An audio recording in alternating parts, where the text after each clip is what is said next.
For now, I won't give it all away, 'cause I don't think I'll stay. No, I can't be the only one who doesn't wanna fall in love. Doesn't wanna fall in love. Doesn't wanna fall in love.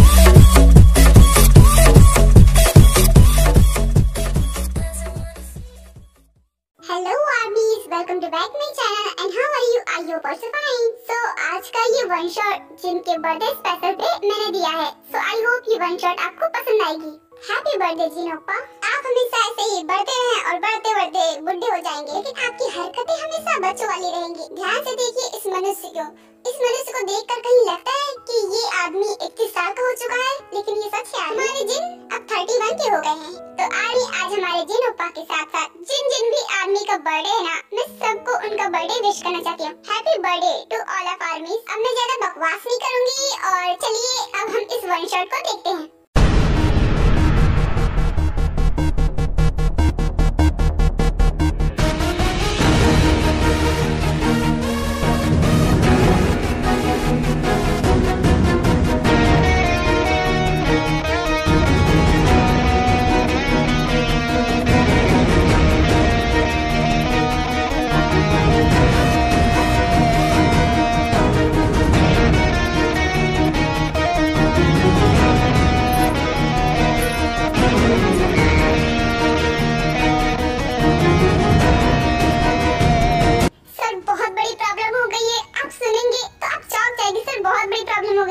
ये कुत्तों की तरह चिल्ला क्यों रहे हो? जो बोलना है जल्दी बोलो और हाँ, इस भीड़ को खत्म करो। आई एम सॉरी सर, लेकिन बातें कुछ ऐसी है जो आप सुनेंगे तो चौंक जाएंगे। ओके फाइन, मैं अभी भीड़ खत्म करता हूँ।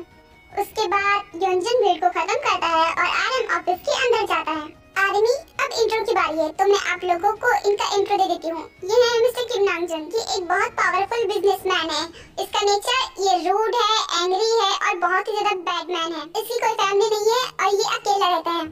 आरएम बिजनेसमैन के साथ साथ एक अंडरग्राउंड माफिया भी है, जिसके बारे में अभी किसी को नहीं पता, क्योंकि दुनिया की नजर में तो आरएम एक पावरफुल बिजनेसमैन है, इसीलिए आरएम का ये माफिया लुक किसी को भी नहीं पता है।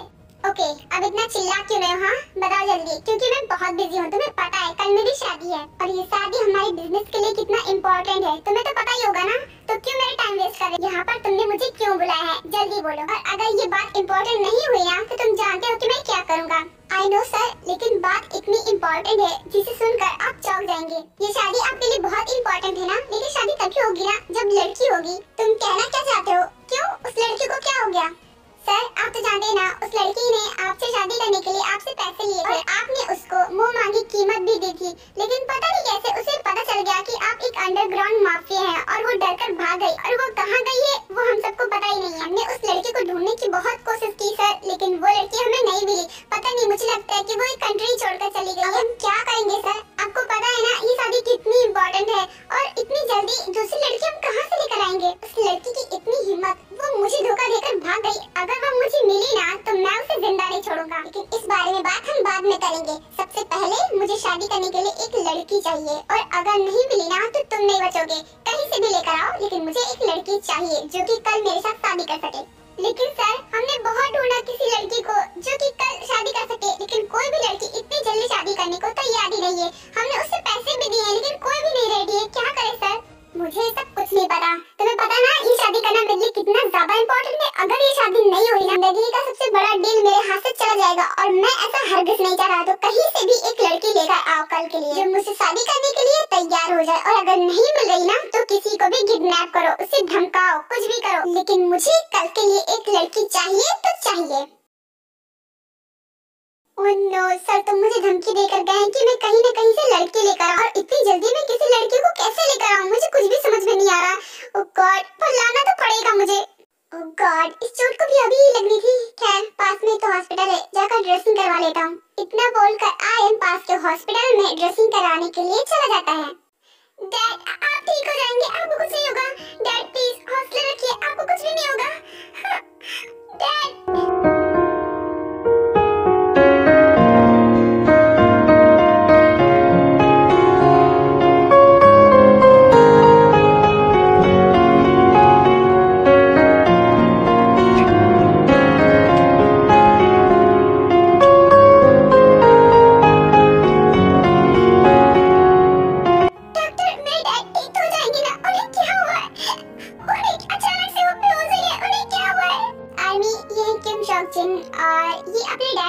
रहती हैं और ये बच्चों को ट्यूशन पढ़ाती हैं। इस दुनिया में इनके डैड के अलावा बस कोई भी नहीं, इसीलिए अपने डैड से बहुत ज्यादा प्यार करती हैं। इनका नेचर ये बहुत ही ज्यादा स्वीट है और काइंड और इनोसेंट भी है। देखो जिन, तुम मेरी स्टूडेंट रह चुकी हो, सो मैं तुमसे कुछ छिपाना नहीं चाहता। मैं तुम्हें सब कुछ साफ साफ बताना चाहता हूँ। जिन, तुम्हारे डैड को कैंसर है और तुम्हें पता है ये बीमारी कितनी खतरनाक होती है और तुम्हारे डैड की हालत भी बहुत खराब है। बचना तो लगभग इम्पॉसिबल ही है।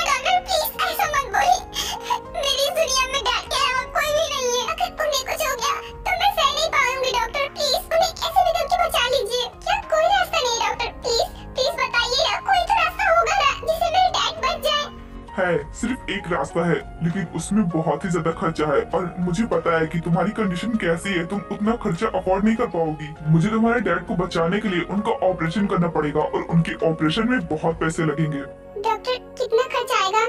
कम से कम अगर मैं बताऊं ना तो 50 लाख तक का लग जाएगा और ऊपर से मेडिसिन दवाइयों में तो और भी खर्चा होगा और तुम्हारे डैड का रोज चेकअप भी होगा, जिस वजह से बहुत पैसे लग जाएंगे। तुम्हें लगभग 1 करोड़ रुपए की जरूरत पड़ेगी अगर तुम्हें अपने डैड को बिल्कुल ठीक देखना है तो। और मुझे पता है कि तुम एक टीचर हो, बच्चों को ट्यूशन पढ़ाती हो, उसमें इतने पैसे नहीं हो पाएंगे। तुम इतने पैसे का अरेंजमेंट कहाँ से करोगी? डॉक्टर, क्या आप अभी ऑपरेशन स्टार्ट नहीं कर सकते? देखिए, मैं आपको कहीं ना कहीं से पैसे का अरेंजमेंट करके दे दूंगी, लेकिन अभी प्लीज मेरे डैड का ऑपरेशन कर दीजिए ना। आई एम सॉरी बेटा, बट मैं तुम्हारी कोई हेल्प नहीं कर सकता। तुम्हें पैसे जमा करने होंगे वरना हम ऑपरेशन स्टार्ट नहीं कर पाएंगे और तुम्हारे डैड की हालत बहुत खराब है। हमें जल्द से जल्द ऑपरेशन स्टार्ट करना होगा वरना तुम्हारे डैड को बचाना इम्पॉसिबल हो जाएगा। तो तुम कहीं से भी लेकर आओ वरना हम तुम्हारे डैड को नहीं बचा पाएंगे। बेटा, अब जो कर सकती हो तुम ही कर सकती हो। 1 करोड़ कहाँ से लेकर आऊंगी मैं इतने सारे पैसे? और डैड की हालत भी तो खराब है, इतनी जल्दी मैं कहाँ से लेकर आऊँ? मुझे कुछ भी समझ में नहीं आ रहा। हाय, मेरा नाम है किम नामजुन। मैं तुम्हारे डैड के बारे में सुना, उनकी हालत बहुत खराब है ना और तुम्हें 1 करोड़ की जरूरत है ना। देखो, तुम चाहो तो मैं तुम्हारी हेल्प कर सकता हूँ, लेकिन तुम्हें भी मेरी हेल्प करनी पड़ेगी। मैं चाहूँ तो अभी इसी वक्त तुम्हारे डैड का ऑपरेशन स्टार्ट करवा सकता हूँ। 1 करोड़ तो क्या, तुम जितने पैसे कहोगी मैं उतने पैसे तुम्हें दूंगा, बस तुम्हें मेरी हेल्प करनी होगी। क्या तुम मेरी हेल्प कर सकते हो? लेकिन तुम्हें मुझसे क्या हेल्प चाहिए? तुम्हें मुझसे शादी करनी होगी और वो भी कल। क्या शादी? और वो भी कल? हाँ कल। एक्चुअली कल मेरी शादी होने वाली थी, लेकिन जिसके साथ होने वाली वो लड़की भाग गई, इसलिए मुझे कल के लिए एक लड़की चाहिए जिससे मैं शादी करूं और ये शादी करना मेरे लिए बहुत इम्पोर्टेंट है। अगर मैंने शादी नहीं की ना तो मेरा बहुत बड़ा नुकसान हो जाएगा। तो बोलो, मुझसे शादी करोगी? तो इसका मतलब ये है कि ये एक कॉन्ट्रैक्ट मैरिज है। नहीं, बिल्कुल नहीं, ये एक रियल की शादी होगी, क्योंकि दुनिया के सामने एक बार मैंने तुमसे शादी कर ली ना, उसके बाद हमेशा के लिए तुम ही मेरी वाइफ हो जाओगी। तो बोलो, करोगी? क्योंकि हमेशा हमेशा के लिए तुम्हें मेरे साथ रहना पड़ेगा।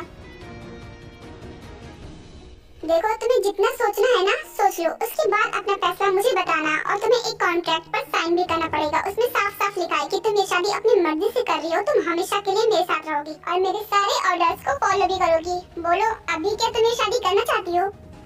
तुम्हें लगभग 1 करोड़ रुपए की जरूरत पड़ेगी अगर तुम्हें अपने डैड को बिल्कुल ठीक देखना है तो। जिन, तुम्हारे पास बहुत कम टाइम है, जल्दी जो करना है करो। देखो तुम्हारे डैड की हालत बहुत खराब हो रही है। देखो, तुम अपनी आंखों से देखो तुम्हारे डैड की हालत कितनी ज्यादा खराब है। अगर अभी ऑपरेशन स्टार्ट नहीं हुआ तो मुझे नहीं लगता कि वो बच भी पाएंगे। तो जल्दी से अपना फैसला बता दो, क्योंकि मैं यहाँ से जा रहा हूँ। इतना बोलकर आर्यन वहाँ से जाने लगता है। रुको, मैं रेडी हूँ। क्या सच में? तो फिर ठीक है, इस एग्रीमेंट पर जल्दी से साइन कर दो। उसके बाद मैं तुम्हारे डैड का ऑपरेशन स्टार्ट करवा दूंगा। ठीक है, मैं साइन करूंगी। चाहो तो तुम एक बार एग्रीमेंट पढ़ लो, उसके बाद साइन करना। नहीं, मेरे पास इतना टाइम नहीं है, मैं अपने डैड के लिए कुछ भी कर सकती हूँ। उसके बाद जल्दी से जिनो उस एग्रीमेंट पर साइन कर देती है और आर्यन उसके डैड का ऑपरेशन स्टार्ट करवा देता है। डॉक्टर, अब मेरे डैड कैसे हैं? वो ठीक तो है ना? शांत हो जा जीनो। देखो, अब तुम्हारे डैड बिल्कुल ठीक है, उनका ऑपरेशन सक्सेसफुल रहा, लेकिन तुम अभी उनसे मिल नहीं सकती। उनका ट्रीटमेंट अभी चलेगा, उनके ट्रीटमेंट में बहुत सारा खर्चा आएगा। उसकी फिक्र आप मत करो डॉक्टर, आप बस उनका ट्रीटमेंट स्टार्ट करो। बाकी जितने भी पैसे लगेंगे आप मुझसे बात करिएगा, मैं आपको उतने पैसे दूंगा। अरे सर, आप यहाँ क्या कर रहे हैं और आपने पैसे दिए क्यों? जिन, आपकी क्या लगती है? ये जानना तुम्हारा काम नहीं है, तुम बस अपना काम करो।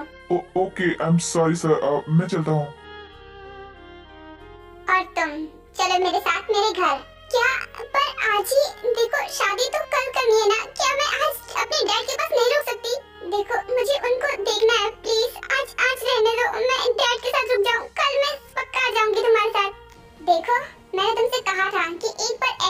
साइन हो गया ना तो तुम्हें मेरे ऑर्डर्स फॉलो करने होंगे। मैंने तुम्हारी बात मानी ना तो चलो मेरी बात भी सुनो और मेरे साथ मेरे घर चलो। बस थोड़ी देर प्लीज, बस थोड़ी देर अपने डैड के साथ रहना चाहती हूँ मैं। तुम्हें मेरी बात सुनाई नहीं दे रही है क्या? मैंने बोला चलो तो चलो। उसके बाद आर्यन जिन को जाकर कार में बिठा देता है और उसे अपने घर ले आता है। आर्यन जिन का फोर्सफुली हाथ पकड़ता है और उसे घर के कमरे में ले जाकर छोड़ देता है। देखो ये रहा तुम्हारा घर और ये रहा तुम्हारा कमरा, तो तुम्हें कुछ भी चाहिए होगा तो मेरे से बोल देना। और हाँ भूलना मत कि तुम्हें मेरे ऑर्डर फॉलो करने हैं, ओके? मैंने शादी के लिए जल्दबाजी में हाँ तो कह दिया और कॉन्ट्रैक्ट भी साइन कर दिया। अब मैं अपने फैसले से पलट नहीं सकती। अब जो भी होगा ना वो देखा जाएगा।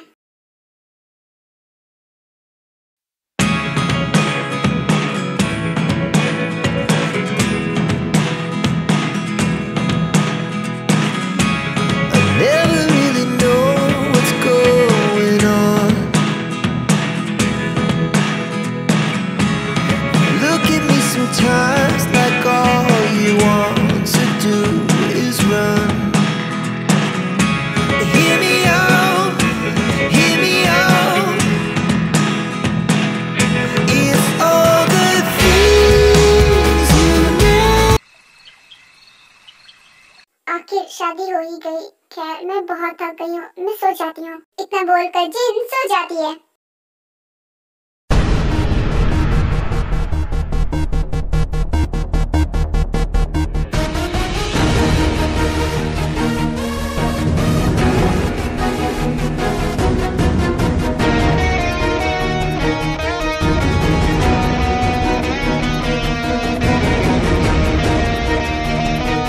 सर प्लीज इस बार माफ कर दीजिए। मैं अगली बार ऐसा गलती कभी नहीं करूंगा। I am really sorry sir, please मुझे जाने दीजिए। और तुम्हें लगता है कि मैं तुम्हें दोबारा गलती करने भी दूंगा? मैं हूँ माफिया किंग किम नामजून और मेरी अदालत में कोई माफी नहीं है। मेरी अदालत में सिर्फ और सिर्फ सजा मिलती है। So be ready for the punishment.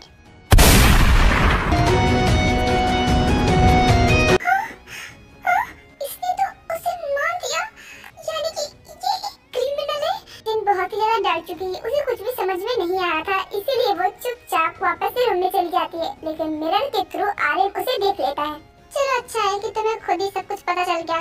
मुझे बताने की जरूरत नहीं पड़ेगी। मुझे कुछ भी समझ में नहीं आ रहा कि मैं क्या करूं। उसने तो सिर्फ मार दिया, ऐसे तो वो मुझे भी मार देगा। नहीं, मुझे पुलिस को बताना। नहीं, मुझे तो कुछ करना होगा। हाँ। इतना बोलकर जिन अपना फोन उठाती है और कॉल करने ही वाली होती है, लेकिन उससे पहले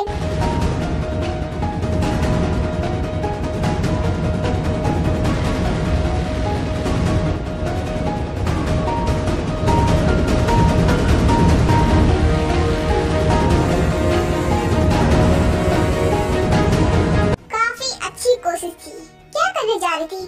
पुलिस को बुलाने जा रही थी, है ना? तो तुम मुझे पकड़वाओगी, वो भी पुलिस से। तुम्हें क्या लगता है पुलिस मुझे पकड़ पाएगी? शायद तुम मुझे जानती नहीं हो। मैं हूँ माफिया किंग और किसी में इतनी हिम्मत नहीं है जो मुझे पकड़ सके। तो ये फालतू की कोशिशें करना छोड़ दो और चुपचाप इधर आओ।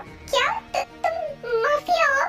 लेकिन मुझे लगा तुम बिजनेसमैन हो। तुमने मुझे बताया क्यों नहीं? क्योंकि अगर मैं तुम्हें बता देता तो तुम मुझसे शादी कभी नहीं करती, इसीलिए मैंने तुम्हें ये बात नहीं बताई। और दुनिया की नजर में मैं एक पावरफुल बिजनेसमैन ही हूँ, लेकिन मैं एक सीक्रेट माफिया किंग हूँ। चलो कोई बात नहीं, पहले नहीं पता था तो क्या हुआ, अब तो पता चल गया ना। अब मुझे तुमसे कुछ छिपाना नहीं पड़ेगा। तुम एक माफिया की वाइफ हो, यानी कि मेरी वाइफ हो। नहीं, ऐसा नहीं हो सकता। तुमने मुझे पहले नहीं बताया था। तुमने मुझे झूठ बोला है। तुम एक माफिया हो। अगर मुझे पता होता तो मैं तुमसे शादी कभी नहीं करती। आई नो, और इसीलिए मैंने तुम्हें नहीं बताया। लेकिन अब कुछ नहीं हो सकता। अब मेरी शादी तुम्हारे साथ हो चुकी है। अब तुम मेरी वाइफ बन चुकी हो और एग्रीमेंट के मुताबिक तुम्हें मेरे सारे ऑर्डर्स फॉलो करने होंगे। और तुम्हें तो पता ही है आज हमारी फर्स्ट नाइट है और मैं इसे तुम्हारे साथ सेलिब्रेट करना चाहता हूँ। तो चलो आओ और जल्दी से मेरे पास आ जाओ। नहीं, ऐसा नहीं हो सकता। तुमने ऐसा तो नहीं कहा था ना कि मुझे ये सब करना होगा। तुमने बस कहा था शादी करनी हो गई। तुम ऐसा नहीं कर सकते। मैं क्या कर सकता हूँ और क्या नहीं कर सकता हूँ इसका अंदाजा अभी तुम्हें नहीं है। तुम्हारे लिए अच्छा यही होगा कि चुपचाप मेरे पास आ जाओ, वरना मुझे फोर्स करना पड़ेगा और मैं नहीं चाहता कि मैं तुम्हें हर्ट करूँ। जिनको कुछ भी समझ में नहीं आ रहा था, इसलिए वो भागने का सोचती है। वो भागने के लिए बाहर जाने ही वाली थी, लेकिन डोर लॉक था।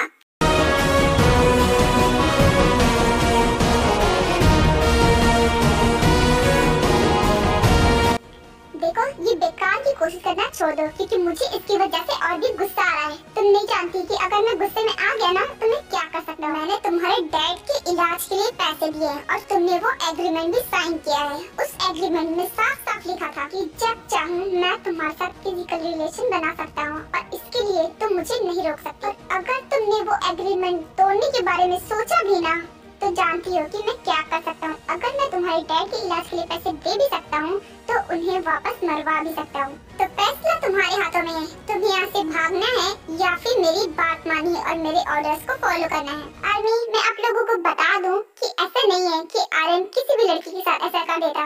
पहले तो आर्यन ने इस शादी को कॉन्ट्रैक्ट मैरिज ही रखी थी, लेकिन जैसे उसने जिन को देखा था ना, उसे वो एक नजर में ही पसंद आ गई थी और वो नहीं चाहता था कि वो जिन को खो दे। इसलिए आर्यन ने जिन की मजबूरी का फायदा उठाया और उससे शादी कर ली। और आप लोग उसका नेचर तो जानते हैं, वो एक बैड बॉय है, तो वो कोई भी काम अच्छी तरीके से कैसे कर सकता है, उसका तरीका गलत ही रहता है। आर्यन के मॉम डैड की डेथ बचपन में ही हो गई थी, जिस वजह से वो हमेशा अकेला रहा है और उसे जो भी चाहिए था वो हमेशा उस चीज को हासिल कर लेता था, चाहे सही तरीके से हो या फिर गलत तरीके से, लेकिन वो उस चीज को हासिल करके रहता है। जिनको समझ में आ गया था कि उसकी वजह से उसके डैड की जान को खतरा हो सकता है, इसीलिए वो कुछ नहीं बोलती है और आर्यन की बात को मान लेती है।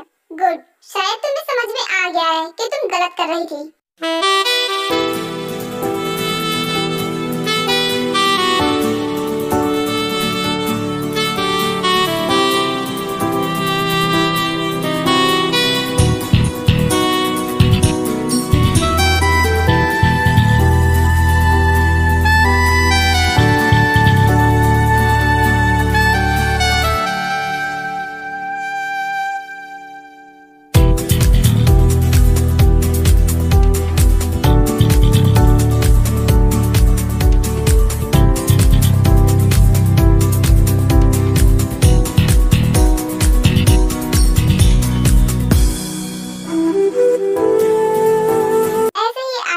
चाहिए था वो उसे फिर मिल जाता है, लेकिन साथ साथ आर्यन जिनका बहुत ख्याल भी रखता है, उसे किसी चीज की कमी नहीं होने देता एंड उसे बिल्कुल भी हर्ट नहीं करता है। ऐसा ही आर्यन जिनके फादर का भी बहुत ख्याल रखता है, उसके डैड के इलाज के लिए बहुत बड़े डॉक्टर को हायर करता है। अच्छी ट्रीटमेंट और अच्छी मेडिसिन की वजह से उसके डैड जल्दी ही ठीक हो जाते हैं। जिनके मन में भी थोड़ा थोड़ा आर्यन के लिए फीलिंग्स आने लगी थी, लेकिन वो इन फीलिंग्स को इग्नोर कर रही थी। एक रात जिन आराम से सो रही थी, उसे कुछ आवाज आती है जिस वजह से वो उठ जाती है।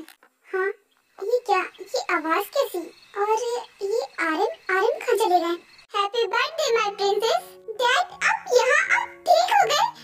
हाँ मेरा बच्चा, मैं बिल्कुल ठीक हो गया। तुम्हें पता है मेरा इलाज बहुत बड़े डॉक्टर कर रहे थे, अच्छी ट्रीटमेंट की वजह से मैं जल्दी ठीक हो गया। मुझे तो लगा था कि मैं बचूंगा ही नहीं, लेकिन thank you so much Aryan, तुम्हारी वजह से मैं बच गया और मैं अपनी बेटी के साथ अब और दिन रह सकता हूँ। मेरी बेटी की किस्मत तो बहुत अच्छी है जो उसे तुम जैसा हस्बैंड मिला, जो उसका इतना ख्याल रखता है। तुम्हें पता है बेटा, आर्यन ने मेरे लिए बेस्ट डॉक्टर को हायर किया था और मुझसे मिलने भी आता था। उसी ने मुझे बताया था कि तुम दोनों की शादी हो चुकी थी। पहले तो मैं बहुत गुस्सा हुआ था, लेकिन जब मुझे पता चला कि वो तुम्हारा कितना ख्याल रखता है, तब मैंने गुस्सा थूक दिया। क्या सच में डैड, आर्यन ने सचमुच ये सब किया है? हाँ बेटा, ये सब आर्यन ने किया है। तुम्हें पता है आज तुम्हारा बर्थडे है ना, इसीलिए वो चाहता था कि मैं तुम्हारे बर्थडे वाले दिन तुमसे मिलूं, बिकॉज़ वो तुम्हें सरप्राइज देना चाहता था। क्यों, तुम्हें अच्छा नहीं लगा? नहीं डैड, मुझे आर्यन का ये सरप्राइज बहुत बहुत पसंद आया। लेकिन आर्यन है कहाँ? आप तो यहाँ हैं, फिर आर्यन कहाँ पर है? मैं यहाँ पर हूँ Jin. Happy birthday Jin. Thank you so much Aryan, आप बहुत अच्छे हो। उसके बाद दोनों कुछ देर बातें करते हैं और आर्यन केक लेकर आता है और जिन केक को कट करती है और सभी मिलकर बर्थडे सेलिब्रेट करते हैं। उसके बाद रेमिनो अपने रूम में चला जाता है और इस वक्त रूम में अकेले नाम जिन थे। Thank you so much Aryan, मेरे बर्थडे को इतना स्पेशल बनाने के लिए और मेरी लाइफ में आने के लिए। ओह, तो इसका मतलब तुम मुझे अब पसंद करती हो। तुम्हारी इस स्माइल ने मुझे मेरा जवाब दे दिया। वैसे बाय द वे, मैं तुम्हारे लिए गिफ्ट लेकर आया हूँ जिन, ये तुम्हारे लिए। वो क्या है ना कि मैं तुमसे प्यार करता हूँ और ये बात मैं तुमसे कभी कह नहीं पाया और ना ही मैंने तुम्हें प्रपोज किया, इसीलिए मैं तुम्हें आज प्रपोज करना चाहता हूँ। आई लव यू जिन, मैं तुमसे बहुत प्यार करता हूँ और तुम्हारा हमेशा ऐसे ही ख्याल रखूँ, तुम्हें बहुत खुश रखूंगा जिन। बोलो जिन, क्या तुम भी मुझसे प्यार करती हो? आई नो कि तुमने ये शादी मुझसे मजबूरी में की थी, लेकिन मैं तुमसे सच्चा प्यार करता हूँ और मैंने इस शादी को निभाया भी है। मैं तुम्हें बहुत खुश रखना चाहता हूँ जिन। प्लीज जिन, मुझे बताओ ना, क्या तुम मुझसे प्यार करती हो? हाँ आर्यन, मैं भी आपसे बहुत प्यार करती हूँ। मैं पहले आपसे प्यार नहीं करती थी, लेकिन धीरे धीरे आपके केयर और लव की वजह से मुझे भी आपसे प्यार हो गया। I love you too Aryan, और मैं भी इस शादी को निभाना चाहती हूँ।